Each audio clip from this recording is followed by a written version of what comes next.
सर्वशास्त्रार्थी पीयूष सर्ववेदिक सफला सर्वसिद्धांत रत्नाढ्य सर्वलोकैकप्रद सर्वभागवत पुराण श्रीमद् भागवत प्रभो कलिध्वान्तोदितादित्य श्री कृष्ण परिवर्तित परमानंद पाठाय प्रणवर्षक्षराय ते सर्वदा सर्वसेव्याय श्री कृष्णाय नमस्तुते मदेक बंधो मत्संगी मधुरन महाथन मनिस्तारक मद्भाग्य मदानंदनम साधु साधुता दायन अतिनी चोक्षता कर आनमंचित दाचिन मां प्रेरणा विद्महे वस्पुर ओम नमो भगवते वासुदेवाय ओम नमो भगवते वासुदेवाय ओम नमो भगवते वासुदेवाय 34 तेन संभृत संभारो धर्मपुत्रो युधिष्ठिरः वाजिमेधैस्त्रिभिर्भीतो यज्ञ समयज्जत धर्म by those riches the king the king could procure the ingredients for 3 horse sacrifices. Thus, the pious king Yudhishthira, who was very fearful after the battle of Kurukshetra, pleased Lord Hari, the personality of Godhead.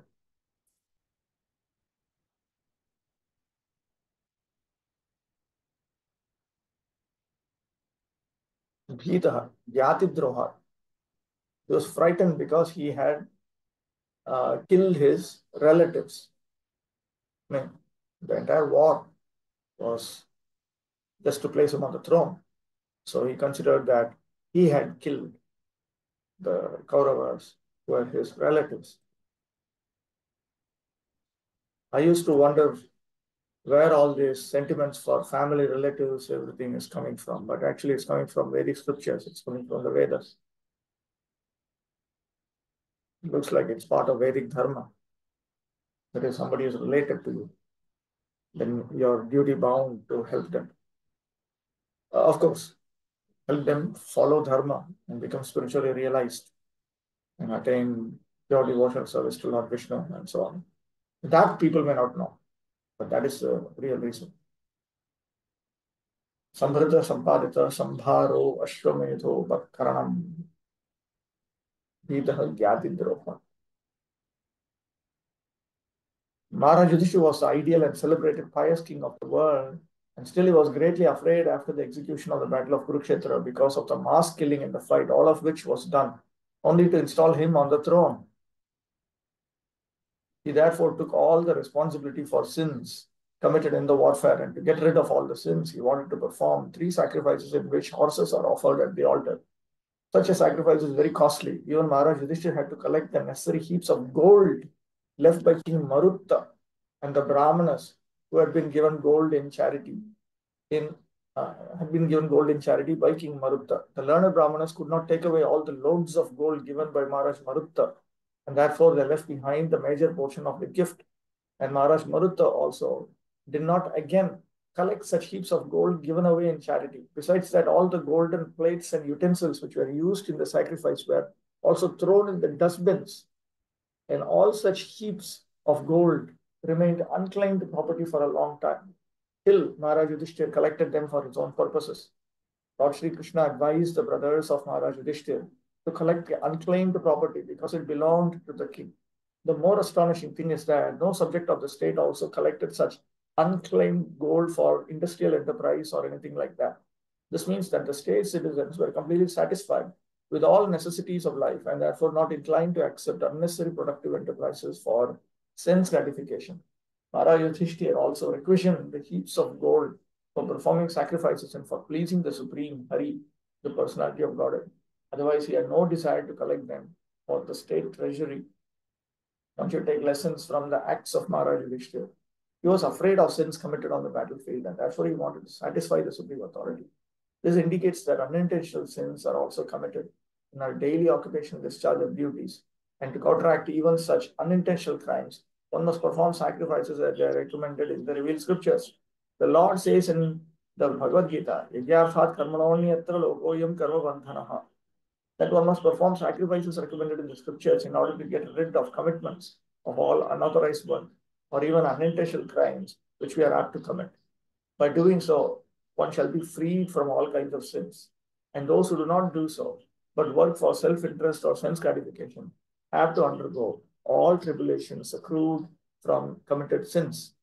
Therefore, the main purpose of performing sacrifices is to satisfy the Supreme Personality. The process of performing sacrifices may be different in terms of different times, places, and persons, but the aim of such sacrifices is one and the same at all times, in all circumstances. That is, satisfaction of the Supreme Lord, Hari. That is the way of pious life. That's the way of peace and prosperity in the world at large. Maharaj Yudhishthira did all these as the ideal pious king in the world.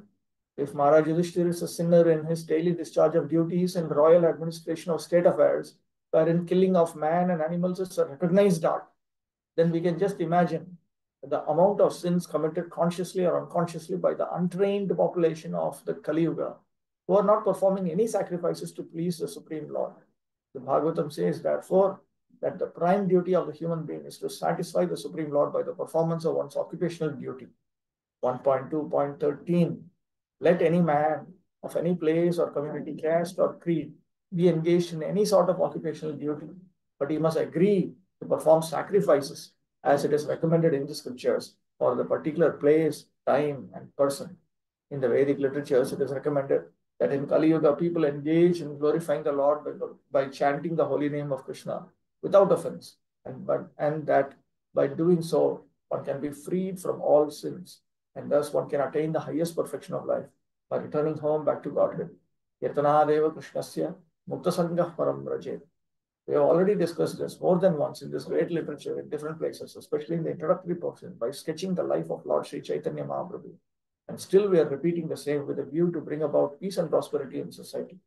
The Lord has declared openly in the Bhagavad Gita how he becomes pleased with us. And the same process is practically demonstrated in the life and preaching work of Lord Sri Chaitanya Mahaprabhu. The perfect process of performing yagyas or sacrifice to please the Supreme Lord Hari, the personality of Godhead who gets us free from all miseries of existence, is to follow the ways of Lord Sri Chaitanya Mahaprabhu in this dark age of quarrel and dissension. Maharaj Yudhishthira had to collect heaps of gold to secure the paraphernalia for the horse sacrifice yagyas in days of sufficiency. So we can hardly think of such performance of yagyas in these days of insufficiency and complete scarcity of gold. At the present moment, we have heaps of papers and promises of their being converted into gold by economic development of modern civilization. And still there is no possibility of spending riches like Maharaj Yudhishthira, either individually or collectively or by state patronization. I had a friend, his name is Anantarupa Prabhu. The legal name was Ankur Hazarika. Very talented in finance. Extremely rich he was. His Guru Maharaj, he was in America. And he was involved with all this. I don't even know what they call hedge funds. I don't know, all kinds of things. I didn't even want to know what it was. It was, earning by the millions, earning by the millions. At one time, he was an advisor to the governor of Texas. His Guru Maharaj, Shivram Maharaj, ordered him to give up all that and come back to India. So he gave up his job and came back to India, accepted some simple something, which, his simple something must be also something big.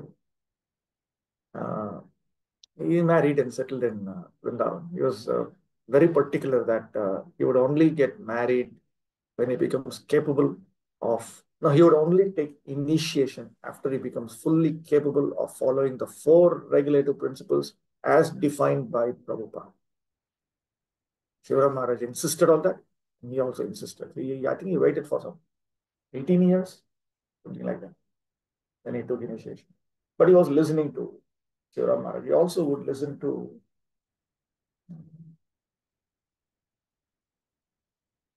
a friend of Shivram Maharaj. Forget his holy name.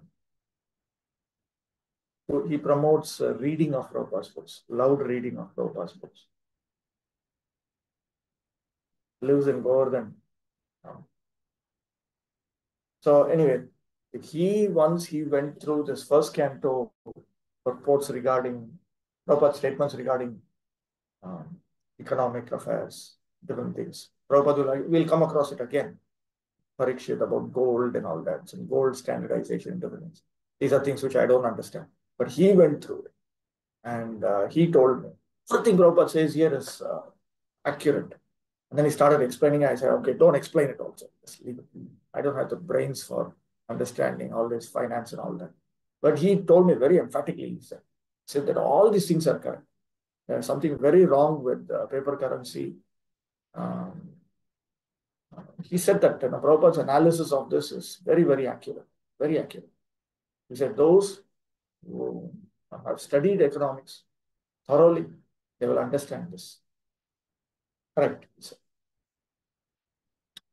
Just suitable for the age, therefore, is the method recommended by Lord Sri Chaitanya Mahaprabhu in terms of the Shastra. Such a method requires no expenditure at all and yet can award more benefit than other expensive methods of yajna performances. The horse sacrifice yajna or cow sacrifice yajna, performed by the Vedic regulations, shouldn't be misunderstood as a process of killing animals. On the contrary, animals offered for the yajna were rejuvenated to a new span of life by the transcendental power of chanting the Vedic hymns, which, if properly chanted, are different from what is understood by the common layman. The Veda mantras are all practical, and the proof is rejuvenation of the sacrificed animal. See, the whole idea is everything in Vedic Dharma is meant to be verifiable. It is not something that we do something and then next life it is supposed to be verified. Who's going to know? We don't even know whether there is a next life. This is how a non-devotee will think. A person who doesn't act Vedic authority will think. So the Vedas don't create faith in the Vedas by saying things which the non-believer doesn't believe in anyway. Vedas give procedures by which you can verify it now. So you know for sure if this is true, and you can do other things also.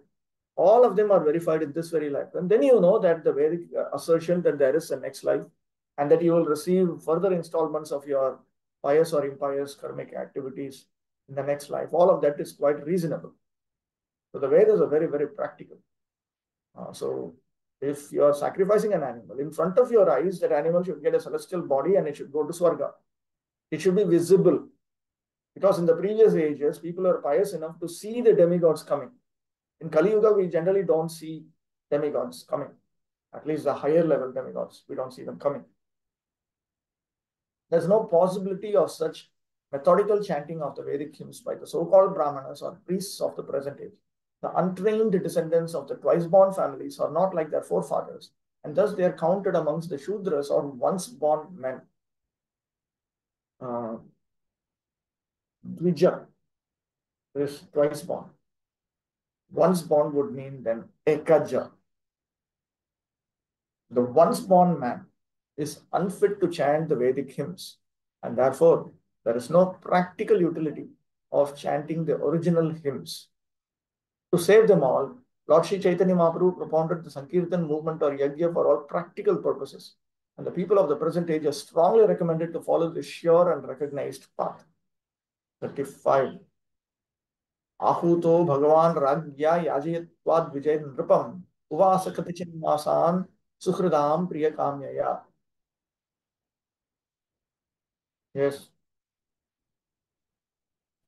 So after going through this 34th purport, like it gives a feel if a non-devotee reads, okay, if I have to get free from sins, I have to satisfy the Lord. So sometimes they ask this question rudely, that why our Lord is so much adamant that we have to satisfy him. Why he is like behaving like a dictator? You go to a patient, the doctor tells you, just shut up and listen to me. Is he behaving like Hitler or not? Because you don't know how to cure yourself. If you know how to cure yourself, you don't need to go to a doctor.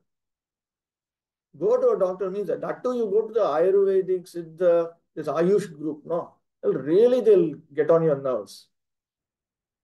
Because they'll first of all have to orient you towards self-discipline.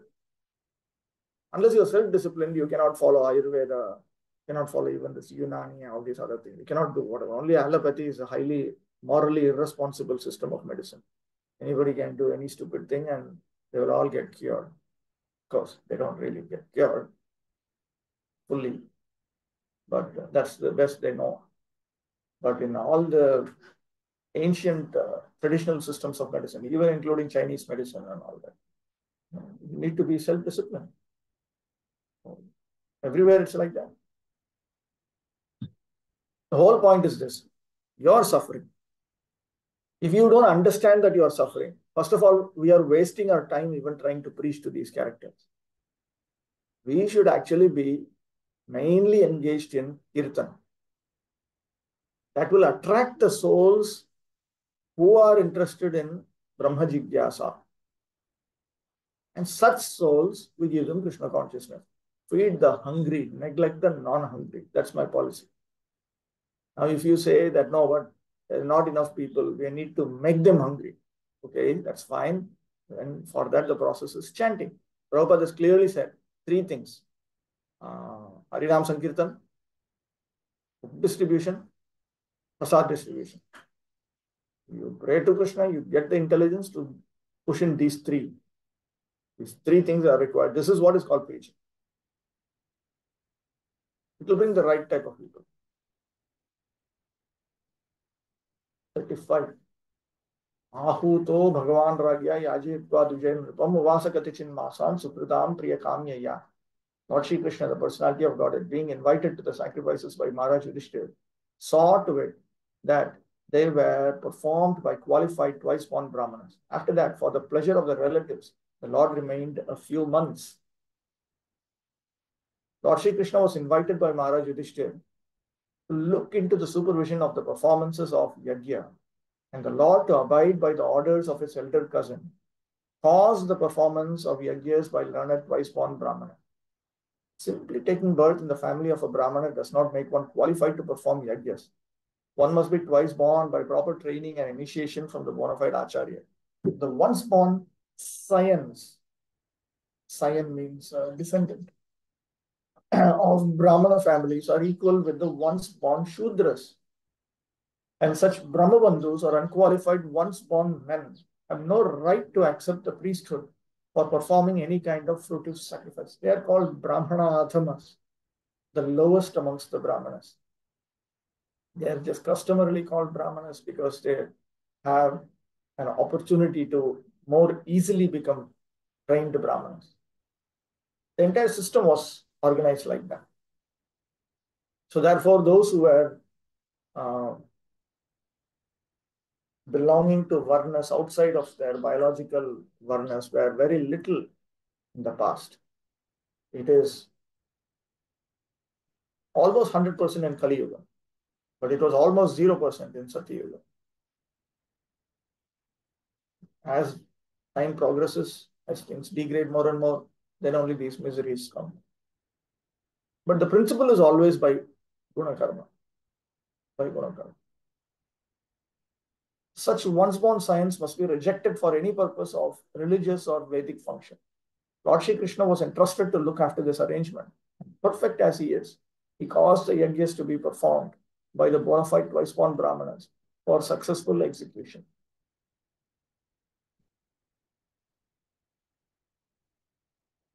There were also phenomena where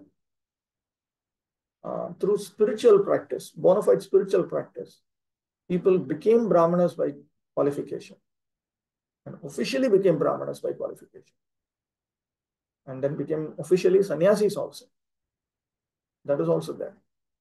But we should remember that this was not very common simply because people don't go through that kind of discipline so much. In previous ages, that might have happened a lot, I must admit. 36. Tato ragyabhyanugyata krishnaya saha bandhubhihi yayav dwaravatim brahman sarjano yadhavir vritaha. O Shaunaka, thereafter the Lord, having bidden farewell to King Yudhishthira, Draupadi and other relatives, started for the city of Dwaraka, accompanied by Arjuna and members of the Yadu dynasty.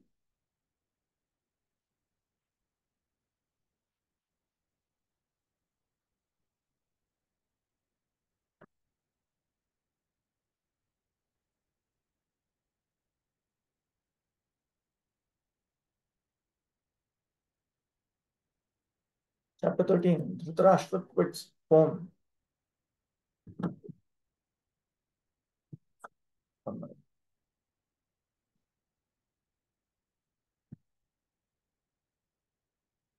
Text 1. Sutovacha. Vidurastirthayatrayam maitreyaad atmano gatim Yatvagadhasthastinapuram Tayavapta vivitsitaha. Suta Goswami said, while traveling on a pilgrimage, Vidura received knowledge of the destination of the self from the great sage Maitreya and then returned to Hastinapur. He became as well versed in the subject as he desired.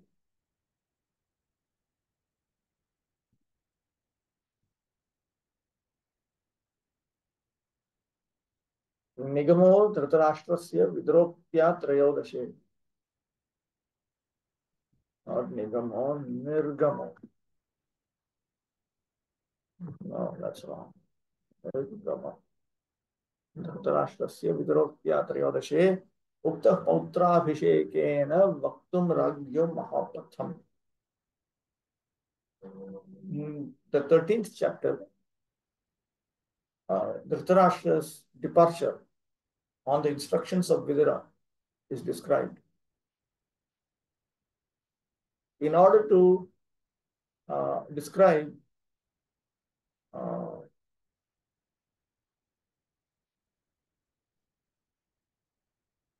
the grandson's Abhishek. So then he had coronated his grandson, Yudhishthira's grandson. Yeah, the king's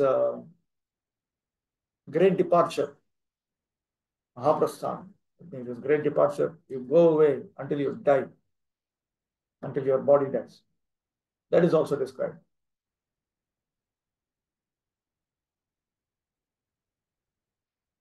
इदानीं परीक्षितः कलिनिग्रहादि कर्माणि कथयिष्यन् विदुरागमनेन धृतराष्ट्रप्रस्थानं ततो अर्जुनागमनं ततः श्रीकृष्णान्तर्धानं निशम्य पाण्डवप्रस्थानं च निरूपयति त्रिभिरध्याये. Now in 3 chapters. First of all, Suta Goswami has a desire to describe the activities of Parikshit, such as his subdual of Kali. But before doing that, in 3 chapters, he describes Dhritarashtra's departure after the arrival of Vidura, and then Arjuna's arrival from Dwaraka, and then the Pandavas' departure after they heard about Sri Krishna's disappearance. All of these are now described in 3 chapters.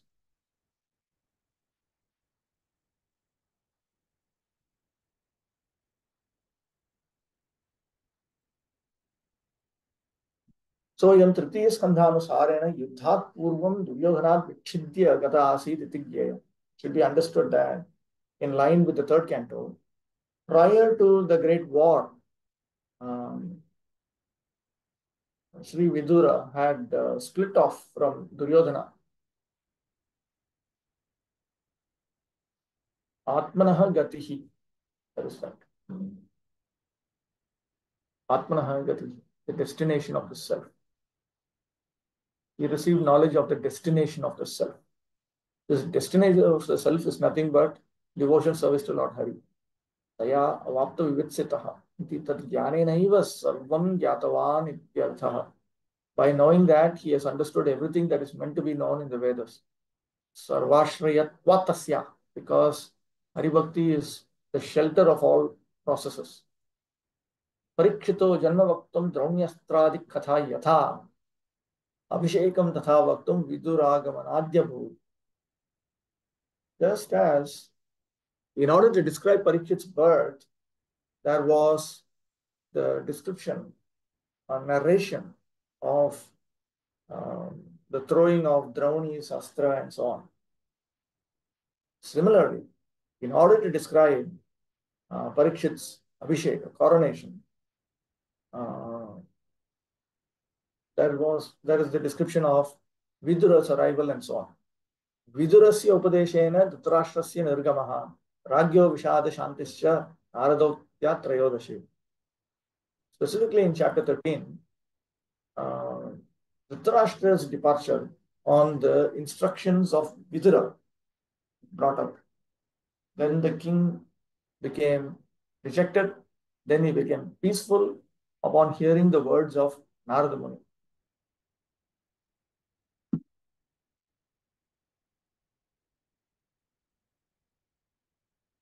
Vidura's instructions to Dhritarashtra were about Vairagya.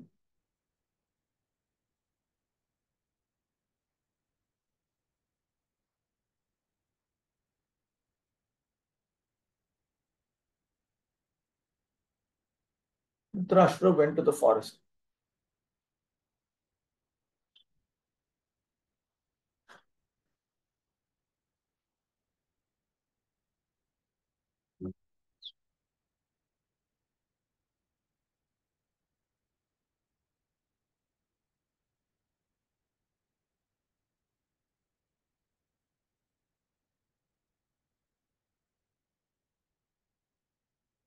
Where does it say Ishtat? Where is Ishtat in the original? There seems to be some typing error.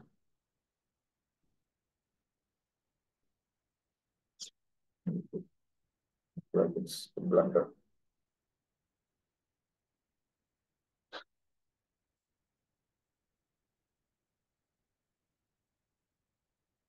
Vidura, one of the prominent figures in the history of the Mahabharata. He was conceived by Vyasadeva in the womb of the maidservant of Ambika, mother of Maharaj Pandu. Ambika was the mother of Maharaj Pandu. He was born to the maidservant of Ambika. He is the incarnation of Yamaraj, who was cursed by Manduka Muni to become a Shudra. The story is narrated as follows. Once upon a time, the state police caught some thieves who had concealed themselves in the hermitage of Manduka Muni. The police constables, as usual, arrested all the thieves and Manduka Muni along with them. The magistrate specifically punished the Muni to death by being pierced with a lance. When he was just to be pierced, the news reached the king, and he at once stopped the act on consideration of his being a great Muni. The king personally begged the Muni's pardon for the mistake of his men, and the saint at once went to Yamaraj, who prescribes the destiny of the living beings. Yamaraj, being questioned by the Muni, replied that the Muni in his childhood pierced an ant with a sharp straw, and for that reason he was put into difficulty. The Muni thought it unwise on the part of Yamaraj that he was punished for his childish innocence, and thus the Muni cursed Yamaraj to become a Shudra, and this Shudra incarnation of Yamaraj was known as Vidura, the Shudra brother of the Dhritarashtra and Maharaj Pandu. But the Shudra son of the Kuru dynasty was equally treated by Bhishma Dev, along with his other nephews, and in due course Vidura was married with a girl who was also begotten in the womb of a Shudrani by a Brahmana. This is the rule. Although Vidura did not inherit the property of his father, the brother of Bhishma Dev,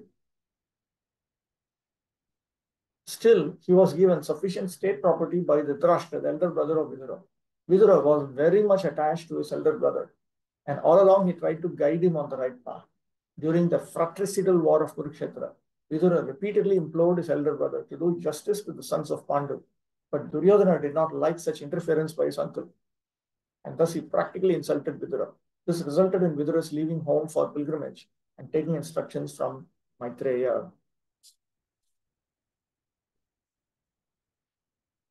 2. Yavatah kritavan prashnan tatta kaushara vagrataha Jataika Bhaktir Govinde Tevyas Chopar Ramaha. After asking various questions and being established in the transcendental loving service of Lord Krishna, Vidura retired from putting questions to Maitreya Muni. Tadevaha.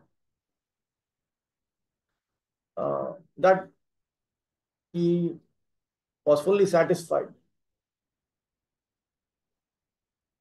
intellectually.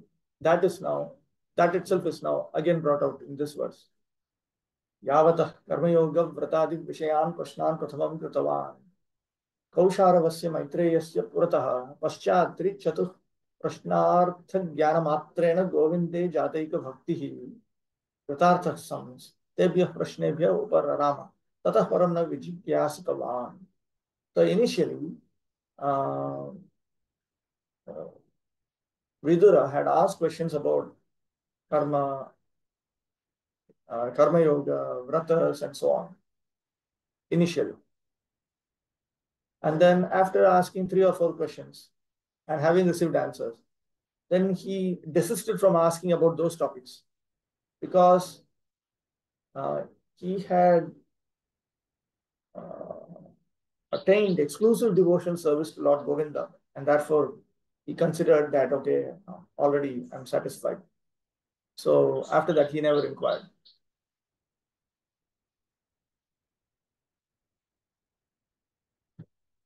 Tad uttaram shrotum naichat. He desisted from the questions means he did not even want to hear the answers to those questions. Bhakto jatayam anyasya jigyasya vayarthyadati bhava. The implication is because now that he had attained devotional, ecstatic devotion to Lord Govinda, it is useless to proceed further in investigating other subject matters.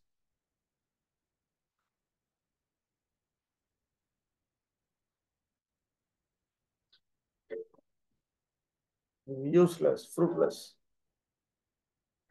Vidura retired from putting questions before Maitreya Muni when he was convinced by Maitreya Rishi that the summum bonum of life, that the supreme good of life, is to be finally situated in the transcendental loving service of Lord Sri Krishna. Well, there's something in the chat box. How can a Muni curse the higher authority, Yamaraj? They have powers. They acquire these kind of plus points. That's called punya. Why do you think in Vedic civilization they were so obsessed with attaining punya? Punya gives you power. It is higher currency. It is subtle currency. It is only currency that will be transferred life after life. I earn thousands of dollars in this life. In my next life, I cannot withdraw that money. But I earn punya, I can withdraw it anytime. I can utilize it. This is all punya.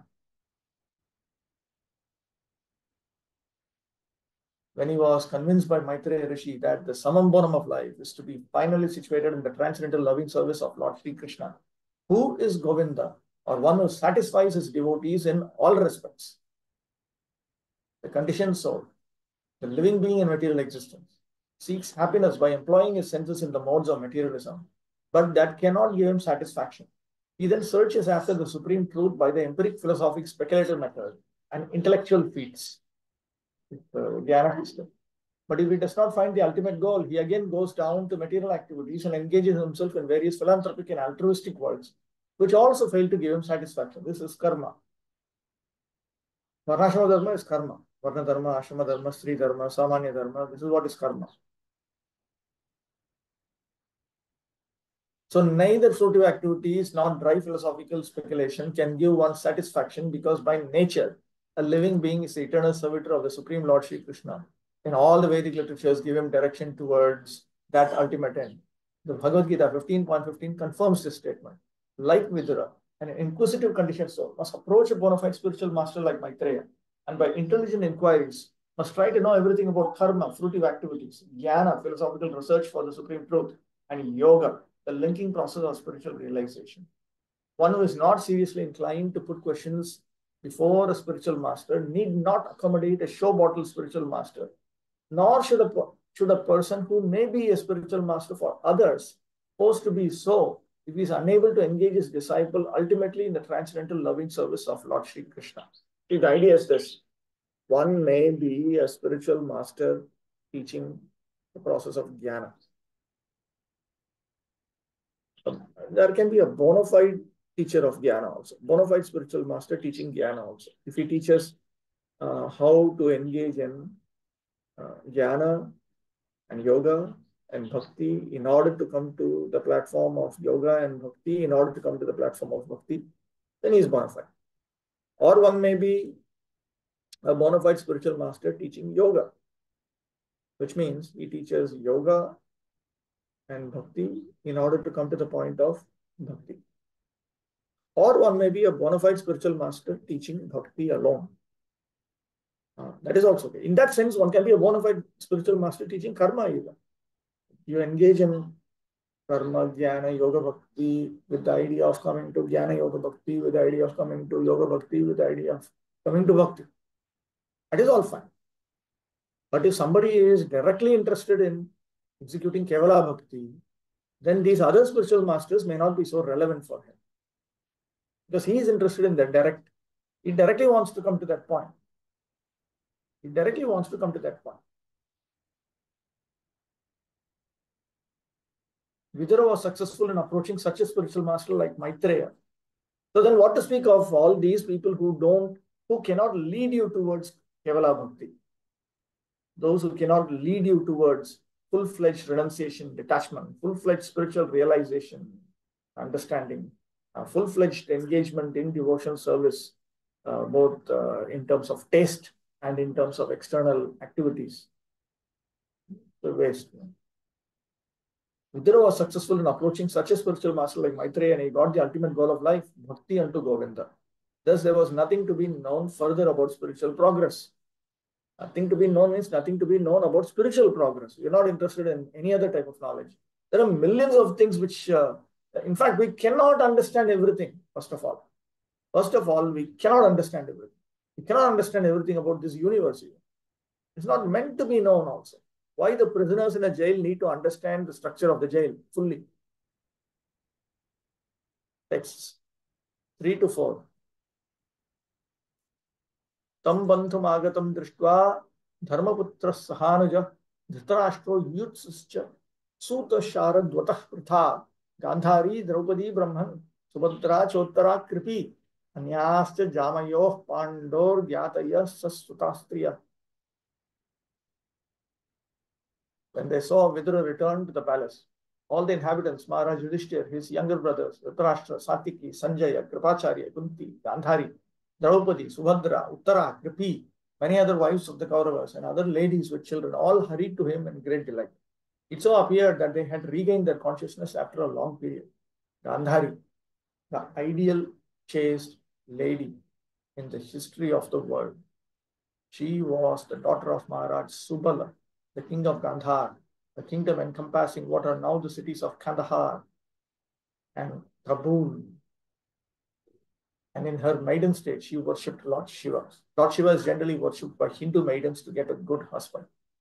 Gandhari satisfied Lord Shiva, and by his benediction to obtain 100 sons, she was betrothed to Dhritarashtra, despite his being blind forever.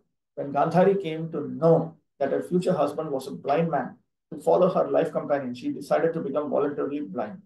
So she wrapped up her eyes with many silk linens, and she was married to Dhritarashtra under the guidance of her elder brother Shakuni. She was the most beautiful girl of her time, and she was equally qualified by her womanly qualities, which endeared her to every member of the Kaurava court. But despite all her good qualities, she had the natural frailties of a woman, and she was envious of Kunti when the latter gave birth to a male child. Both the queens were pregnant, but Kunti first gave birth to a male child. Thus, Gandhari became angry, gave a blow to her own abdomen. As a result, she gave birth to a lump of flesh only. But since she was a devotee of Vyasadeva, by the instruction of Vyasadeva, the lump was divided into 100 parts, and each part gradually developed to become a male child. Thus, her ambition to become the mother of 100 sons was fulfilled. She began to nourish all the children according to her exalted position. So, Shataputra Bhava became actually fulfilled in her life, but she was also unhappy, because though pious ladies wanted 100 sons, still they would not want 100 Kauravas. They would fantasize having 100 Pandavas instead. Achyutanam Prabhu.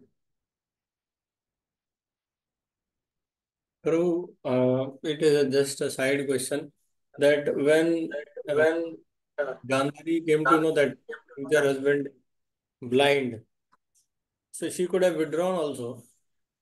Like, what was the need? Was not she told that Or he? Mahabharata Katha.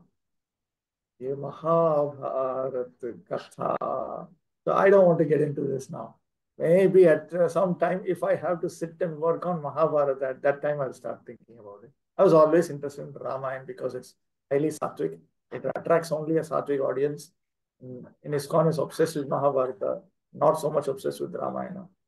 No. Valmiki Ramayana specifically with commentary. Without commentary also I had no interest in Valmiki Ramayana because you can understand Vishnu only through the Vaishnava authority. Okay. Mahabharata now at least we have discovered a proper edition, Udupi edition with Lakshalankara, which Bhaktisiddhanta Saraswati Thakur wanted to publish.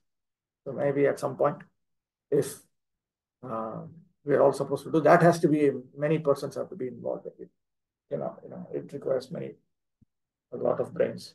The Madhus themselves, when they printed only the Sanskrit edition with Vadiraj Tirtha's authorized commentary.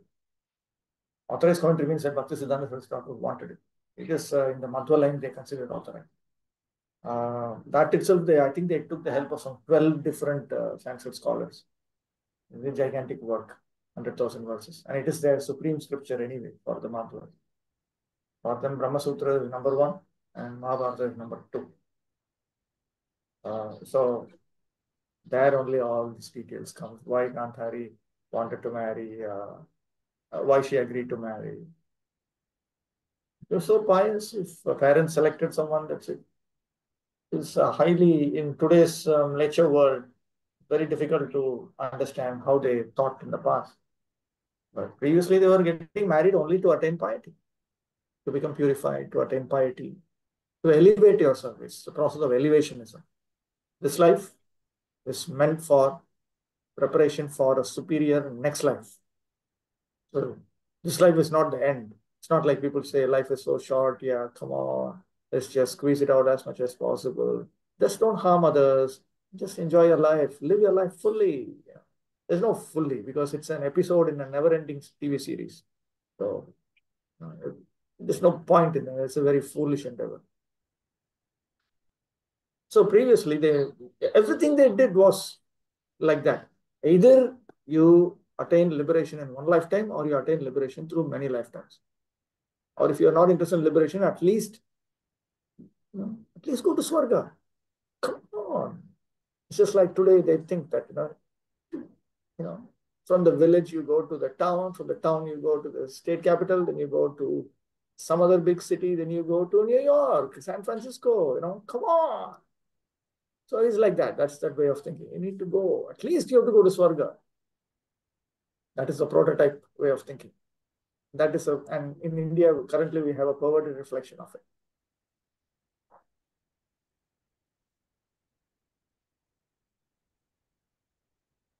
When the intrigue of the Battle of Kurukshetra was going on, she was not in favor of fighting with the Pandavas. Rather, she blamed Dhritarashtra, her husband, for such a fratricidal war.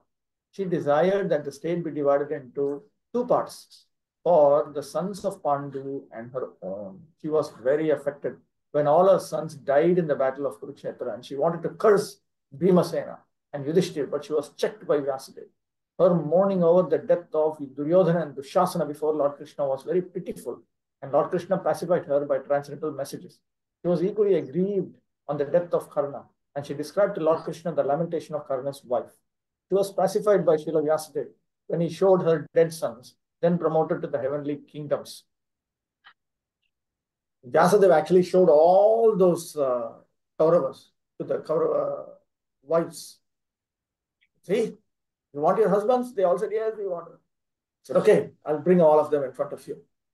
They can be with you for this night. So they were there. And then he said, but then if you want to be with them, then you have to, I think that they had to enter a river or something, which basically means you have to die.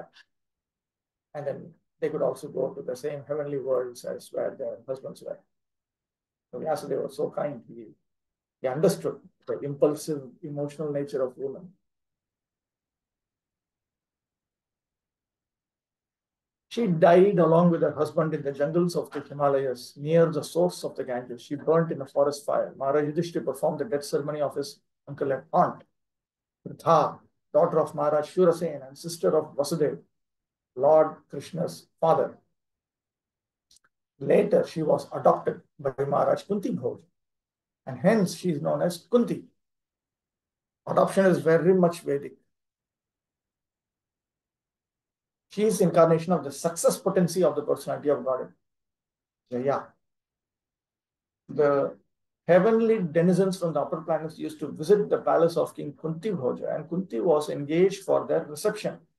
She also served the great mystic sage Durvasa, and being satisfied by her faithful service, Durvasa Muni gave her a mantra by which it was possible for her to call for any demigod she pleased. As a matter of inquisitiveness, she at once called for the sun god who desired couplement with her, but she declined. But when the sun god assured her immunity from virgin adulteration,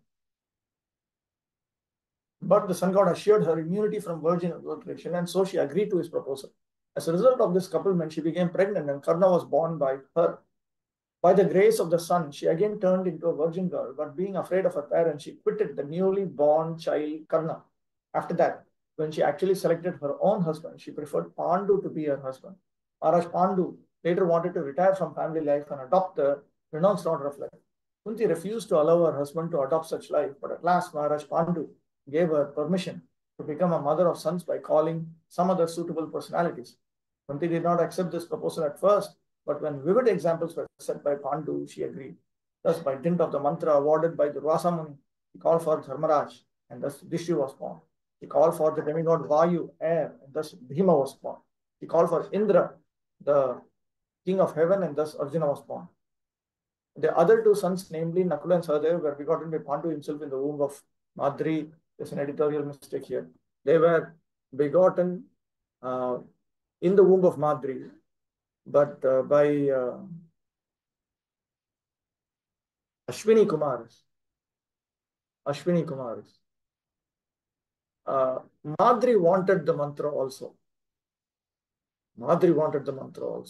So she pestered her husband. And then the husband got Kunti Devi to give the mantra and the procedures along with that. So that's how he got it. So you can say they were begotten by Pandu himself in this indirect sense. Later on, Maharaj Pandu died at an early age, for which Kunti was so aggrieved and she fainted. The two co-wives, namely Kunti and Madri, decided that Kunti should live for the maintenance of the 5 minor children, the Pandavas, and Madri should accept the sati ritual, meeting voluntary death by being burnt along with her husband's body. This agreement was endorsed by great sages like Shatashringa and others present on the occasion. So it was like this, that a woman who loved her husband so much, she wanted to die when her husband died. It is not that she did not want to die and others forced it on her. She wanted it. It is Madri and Madri alone who wanted it. Later on, when the Pandavas were banished from the kingdom by the intrigues of Duryodhana, Kunti followed her sons, and she equally faced all sorts of difficulties during those days. During the forest life, one demon girl, Hidimba, wanted Bhima as her husband. Bhima refused, but when the girl approached Kunti and Yudhishthira, they ordered Bhima to accept her proposal and give her a son. As a result of this combination, Ghatotkacha was born, and he fought very valiantly with his father against the Kauravas.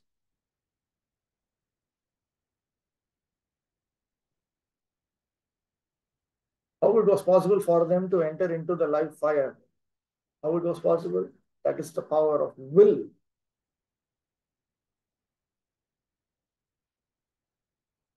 Even now, there are people who burn themselves now. That is also terrible to think of.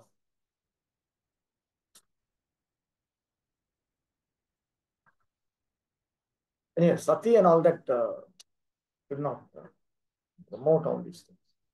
It was never promoted. It's purely optional. If they wanted, they did it. If they didn't want, then they didn't. There were those who never wanted it, and they were not condemned as being unchaste women. What is that? But those who have that much of affection, that much of love for someone, they naturally cannot. They cannot tolerate such separation from such a beloved person. In the Vedic scriptures, this is the conception of love. And not that you love someone so much, and after that person dies, then you keep thinking about that person for 1 year. And then afterwards, you fall in love again with another person. and life continues. Because you need to live a complete life. You cannot hang over. You cannot be in the past. You cannot live in a flashback. This is modern love. But this is not ancient love. Ancient love means love. That's all. That's all. That's all. So when that person, I want to make him happy. I want to avoid making him unhappy to the best of my extent. And I want to be with him. This is how it was in all the rasas. Especially it was most in marital rasa. So what was their destiny then? Wherever the husband is, they would go. If the husband is pious, then they would also go to the husband's destination. That is the reason why they were so attached. They also had this calculation of 7 lifetimes. 7 lifetimes, I'm meant to be the husband. I'm meant to be the wife of this person. So those who are afraid of romantic love have to be very careful because 7x. 7 times you're going to be caught by the same woman actually. And they keep track of it, that becomes even more problematic. There's a report of somebody, one Britisher in 1800s, one British official, government official. He saw some lady entering into sati. And at that time, before she entered, he was counting. 2, 3, 3 lifetimes. This was my husband in my 3rd lifetime. I have 4 more to go. He said, okay, now I'm entering into the sati fire. I'm going to burn my body.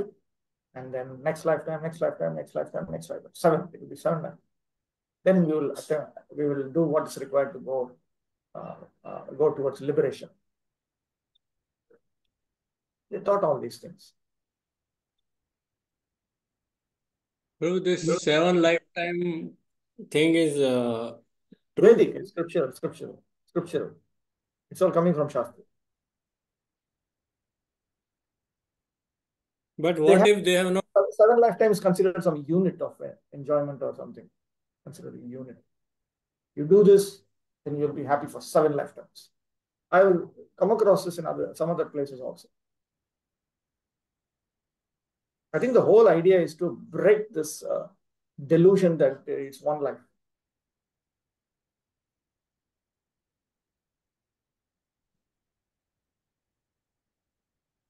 As a result of this combination, Ghatotkacha was born. Okay. In that forest life, they lived with a Brahmana family that was in trouble because of one Bakasura demon. And Kunti ordered Bhima to kill the Bakasura, to protect the Brahmana family against troubles created by the demon. She advised Yudhishthira to start for the Panchala Desha. Draupadi was gained in this Panchala Desha by Arjuna, but by order of Kunti, all 5 of the Pandava brothers became equally the husbands of Panchali or Draupadi. It was a order given in ignorance. It was simply, I think Arjuna won Draupadi and brought her home. And Kunti was told that, see, we got a very interesting gift. And he said, whatever it is, share it between all 5 of you. Yudhishthira took it very seriously. And then it became a controversy, which was resolved by Vyasadeva. And one of the things he said was, each of them were actually Indras at some point in time. So therefore, he needed to be married to all the 5, but he created certain rules. He would be with one husband per year. So Vyasadeva came and he conducted the wedding sacrifice also.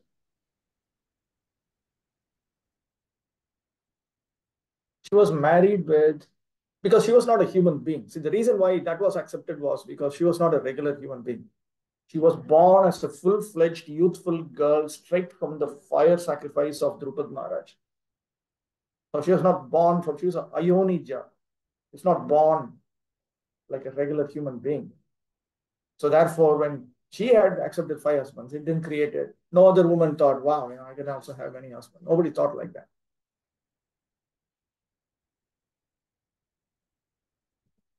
She was married with 5 Pandavas in the presence of Vyasadeva. Kunti Devi never forgot her first child, Karna. And after Karna's death in the battle of Kurukshetra, she lamented and admitted before her other sons that Karna was her eldest son prior to her marriage with Maharaj Pandu.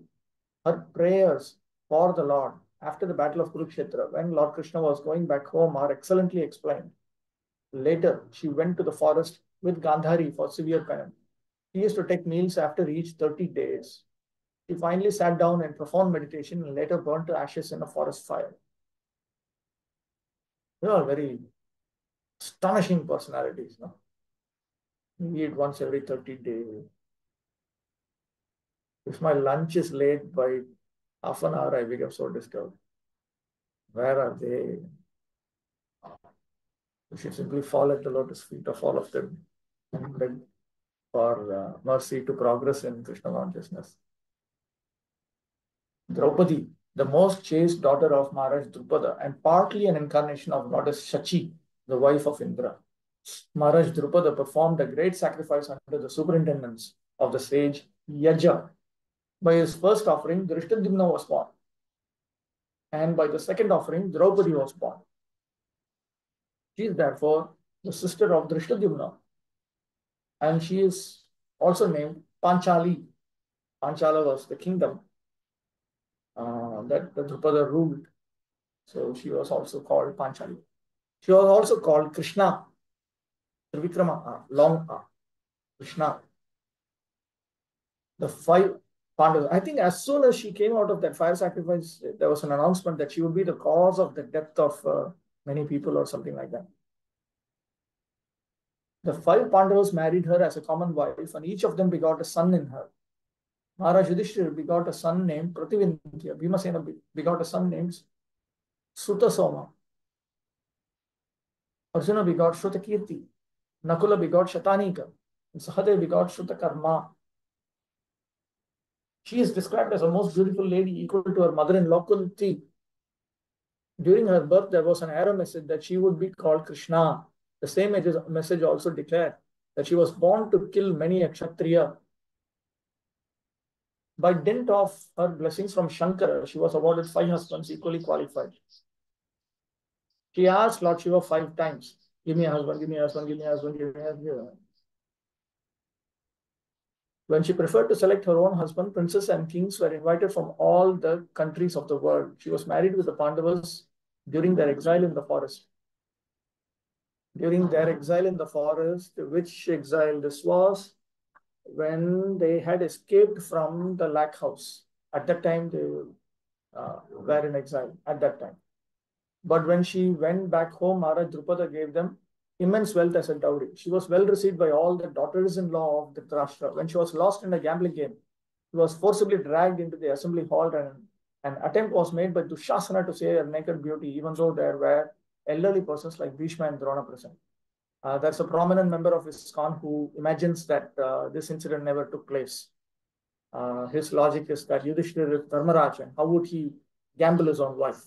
But Mahabharata, even the so-called critical edition from Bori, Bhandakar Oriental Research Institute, that talks about it, that he gambled his wife, and she actually got the unlimited garment from Krishna. It is reported by Madhvacharya.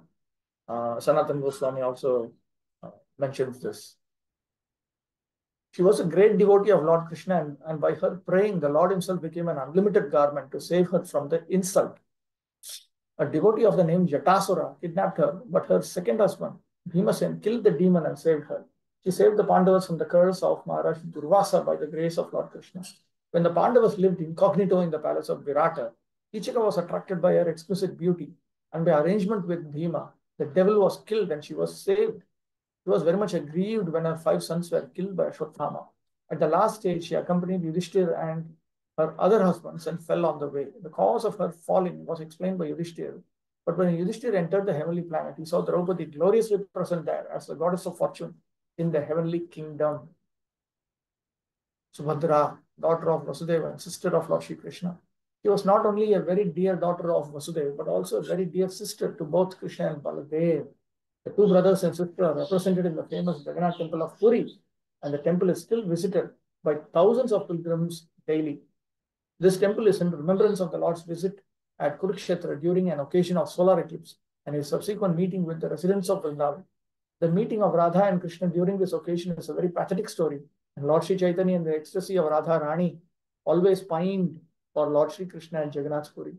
While Arjuna was at Dwaraka, he wanted to have Subhadra as his queen, and he expressed his desire to Lord Krishna. Sri Krishna knew that his elder brother, Lord Baladev, was arranging her marriage elsewhere. And since he did not dare to go against the arrangement of Baladev, he advised Arjuna to kidnap Subhadra.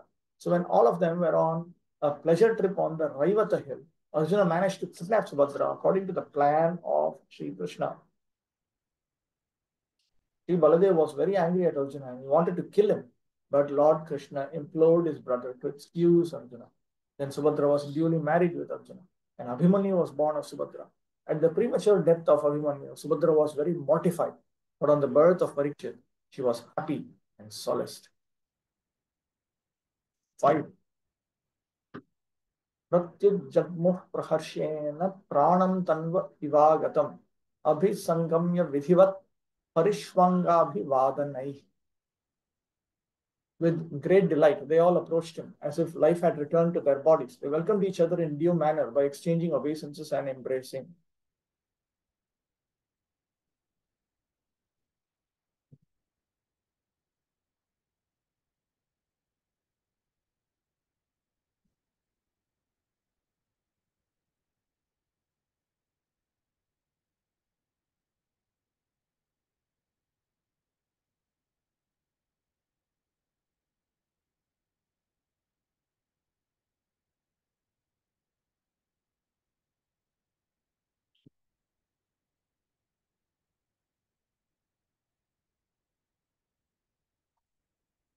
In the absence of consciousness, the limbs of the body remain inactive. But when consciousness returns, the limbs and senses become active and existence itself becomes delightful. Vidura was so dear to the Lord, Vidura was so dear to the members of the Kaurava family that his long absence from the palace was comparable to inactivity. All of them were feeling acute separation from Vidura. Therefore, his return to the palace was joyful to all.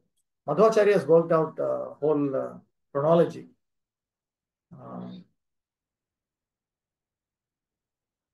He mentioned something in his commentary to Bhagavatam, but he has brought out further details in his summary study of Mahabharata. I haven't gone into that chronology, but it looks like Vidura was away not just for a few months and all that. We are talking of years here. I have the faint memory that it was some 30 years or something. I mean, it was a long period. It was a long period. I'll have to look into those details to find out exactly how long he was away. He worked out the chronology. When Dhritarashtra died. That is also, I think Dhritarashtra was in the forest for 3 years. Also some long.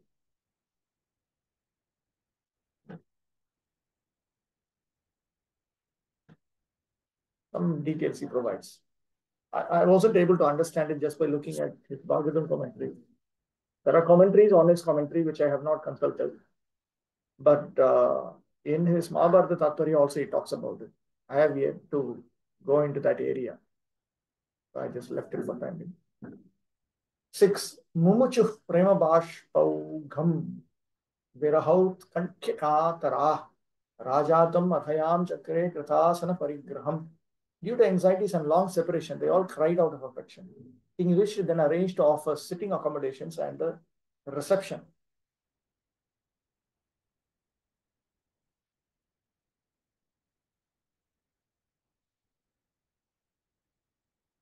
7. Tam bhuktavantam vishrantam asinam sukhamasane prashayavanato raja prahat tesham cha shrinvatam. After Vidura ate sumptuously and took sufficient rest, he was comfortably seated. Then the king began to speak to him, and all who were present there listened.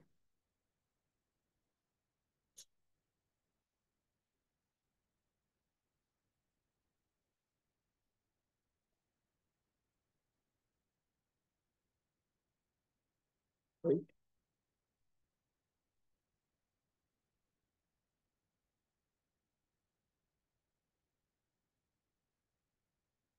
Okay. King Yudhishthira was expert in reception also, even in the case of his family members. Vidura was well received by all the family members by exchange of embraces and obeisances.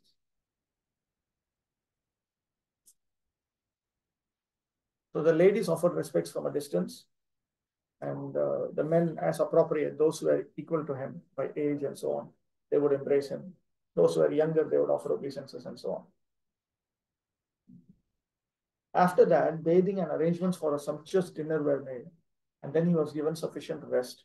After finishing his rest, he was offered a comfortable place to sit, and then the king began to talk about all happenings, both family and otherwise. That is the proper way to receive a beloved friend or even an enemy. According to Indian moral codes, even an enemy received at home should be so well received that he will not feel any fearful situation. An enemy is always afraid of his enemy, but this should not be so when he is received at home by his enemy. This means that a person, when received at home, should be treated as a relative. So what to speak of a family member like Vidura, who was a well-wisher for all the members of the family. Thus, Yudhishthira Maharaj began to speak in the presence of all the other members. So, completed the portion. There's something in the chat box. How you observe Ekadashi Vrata? I just follow the bare minimum. I'm a minimalist, and I will eventually come to higher standards. It is in my, everyone has his own spiritual fantasies. I also have a spiritual fantasy to eventually come to the point of eating fruits, the highest level of Vishwa Panchaka at some point. I don't know. I hope to come to that point in this life. Hearing Bhagavatam is also considered punya. Punya refers to anything which is in line with Vedic Dharma. So overall, just as Papa refers to anything which is prohibited in Vedic scriptures. So punya is generally taken as a synonym of Dharma. And Papa is taken as a synonym of Adharma. Now, the word punya can refer to the activity by which you attain pious credits. There are pious activities, there are pious credits. Similarly, there are sinful activities, and then there are sinful reactions. So, impious activities, impious reactions, pious activities, pious reactions. Pious reactions are what are known as, it is a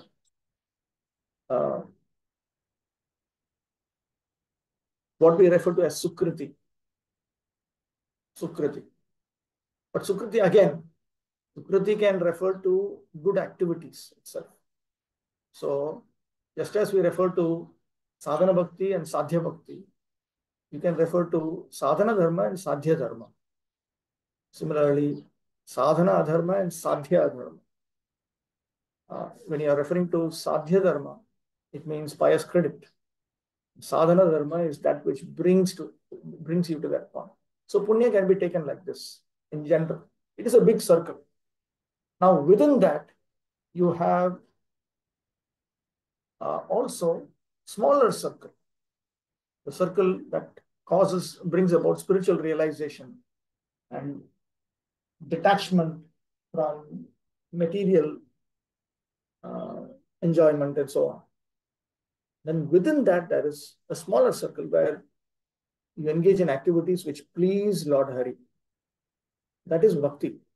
So you can, another way of saying this is, bhakti is the highest dharma. It is the highest Vedic dharma. This point comes up repeatedly in Srimad Bhagavatam. That Krishna bhakti is the highest Vedic dharma. So if you were to, instead of dharma, if you were to use punya, then you'll have to say Krishna bhakti is the highest punya. But generally, punya and dharma refer to the ordinary activities of dharma, not the spiritual activities of dharma. This is by Kuru Pandava Nyaya. Just as Kuru, there was a king Kuru, and his descendants were both the Pandavas and Kauravas. Kaurava literally means descendant of Kuru. The 5 sons of Pandu are also descending from Kuru. But generally, we don't refer to them as Kauravas. Generally, we don't refer to them as Kauravas because they are sons of Pandu, and Pandu was exceptionally great. So therefore, even though the Pandavas are also Kauravas, the convention is they get a special title. And Kaurava refers to descendants of Kuru other than the Pandavas. So like that, the convention is that because Hari Bhakti is so exalted, even though it is in line with Vedic Dharma, the convention is not to refer to it as Dharma or Punya. But technically it is. Similarly, conventionally, when you talk about Punya or Dharma, you are referring to material Dharma, material Punya. Oh, then So, what is Sukriti? Sukriti, again, Sadhya Sukriti, Sadhana Sukriti. Within ISKCON, when we talk of Sukriti, we are talking of Sadhya Sukriti. We are talking of pious credits. I perform certain good activities, I get some plus points.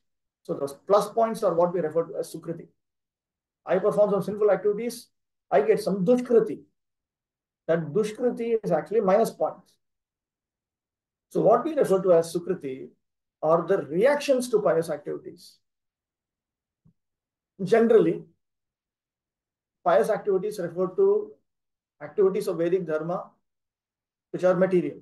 So generally, when we talk of Sukriti, we are talking of reactions to those material pious activities.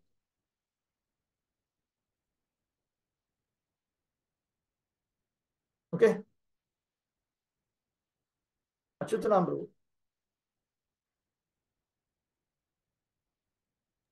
Prabhu, I'm sorry, I forgot the question. Okay, wonderful. So let's stop with that. Panchayatapataravyaśya vipasanvidhyevacha paritanam pavanebhyo vaishnavibhyo namo namaha. Somapati Gauranga Prabhu has a question now. Yes, Prabhu. Prabhu, Wait. Even if you remember, Somapati Prabhu. And if you're going to forget again, I'm not responsible. So just now Durga Puja is going to start. So there we sing the verse Srishti Sthiti Pralaya Sadhana Sakti Rekha.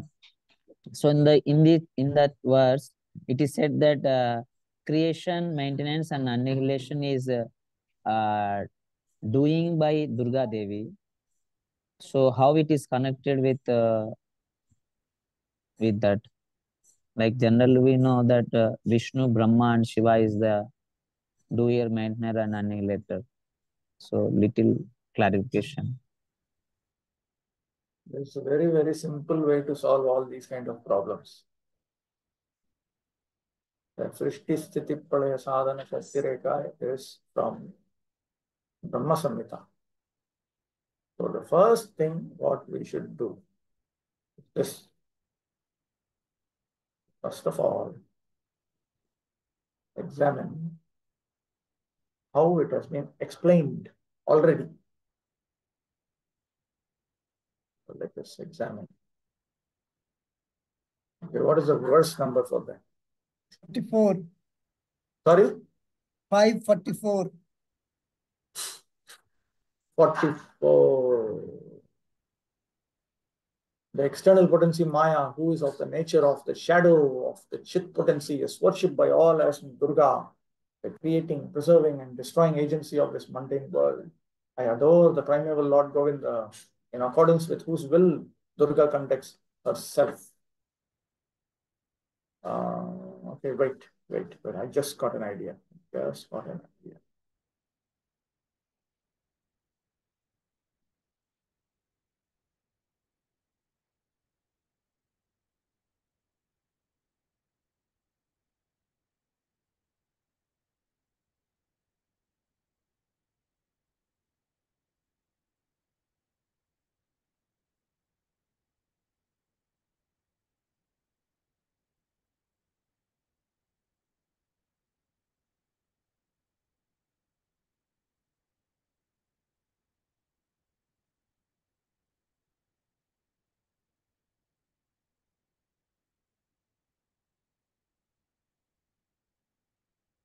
No, I don't have it. Okay.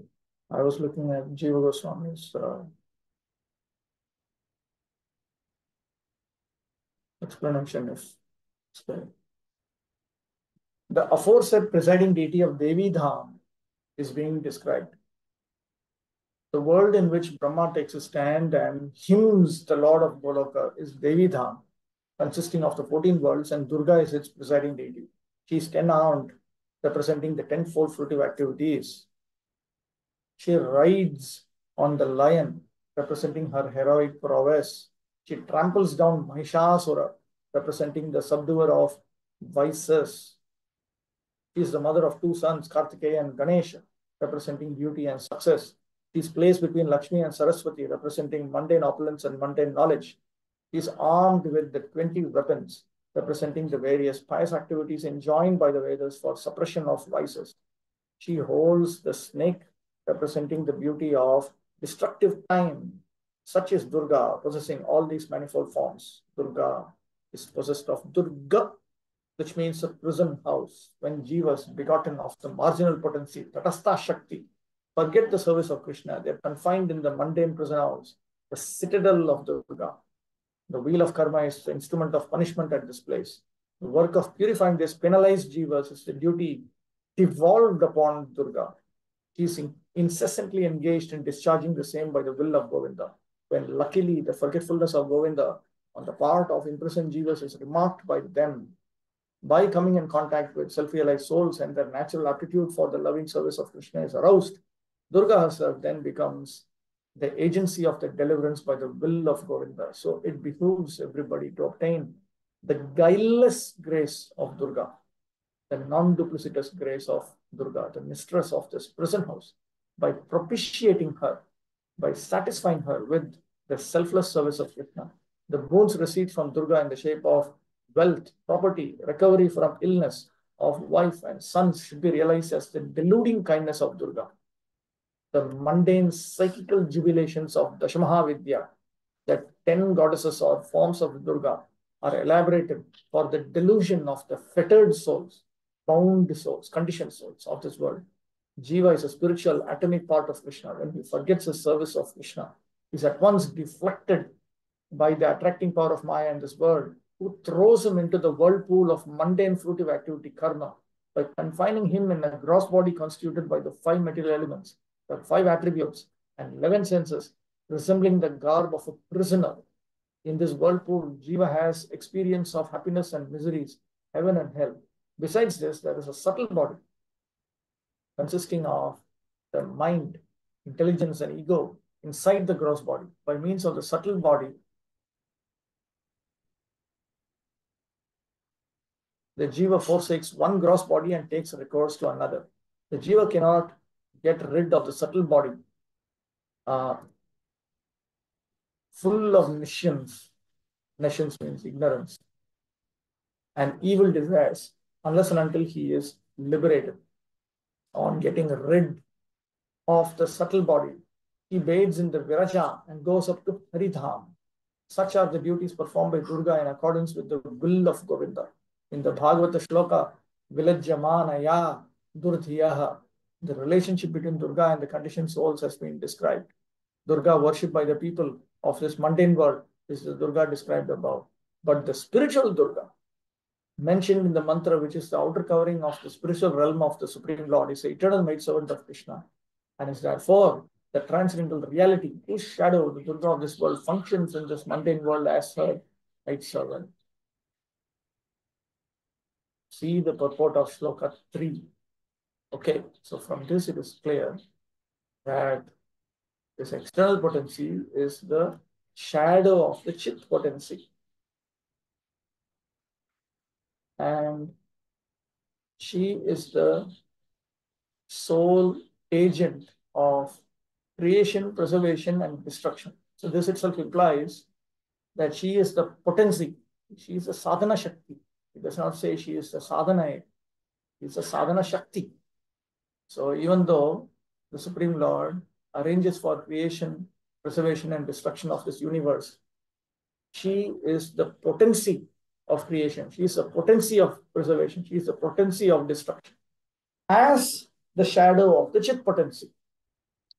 So it is in this sense that Durga Devi is involved in not only in the destruction work, she is also involved in the creation work and in the preservation work. So it is understood that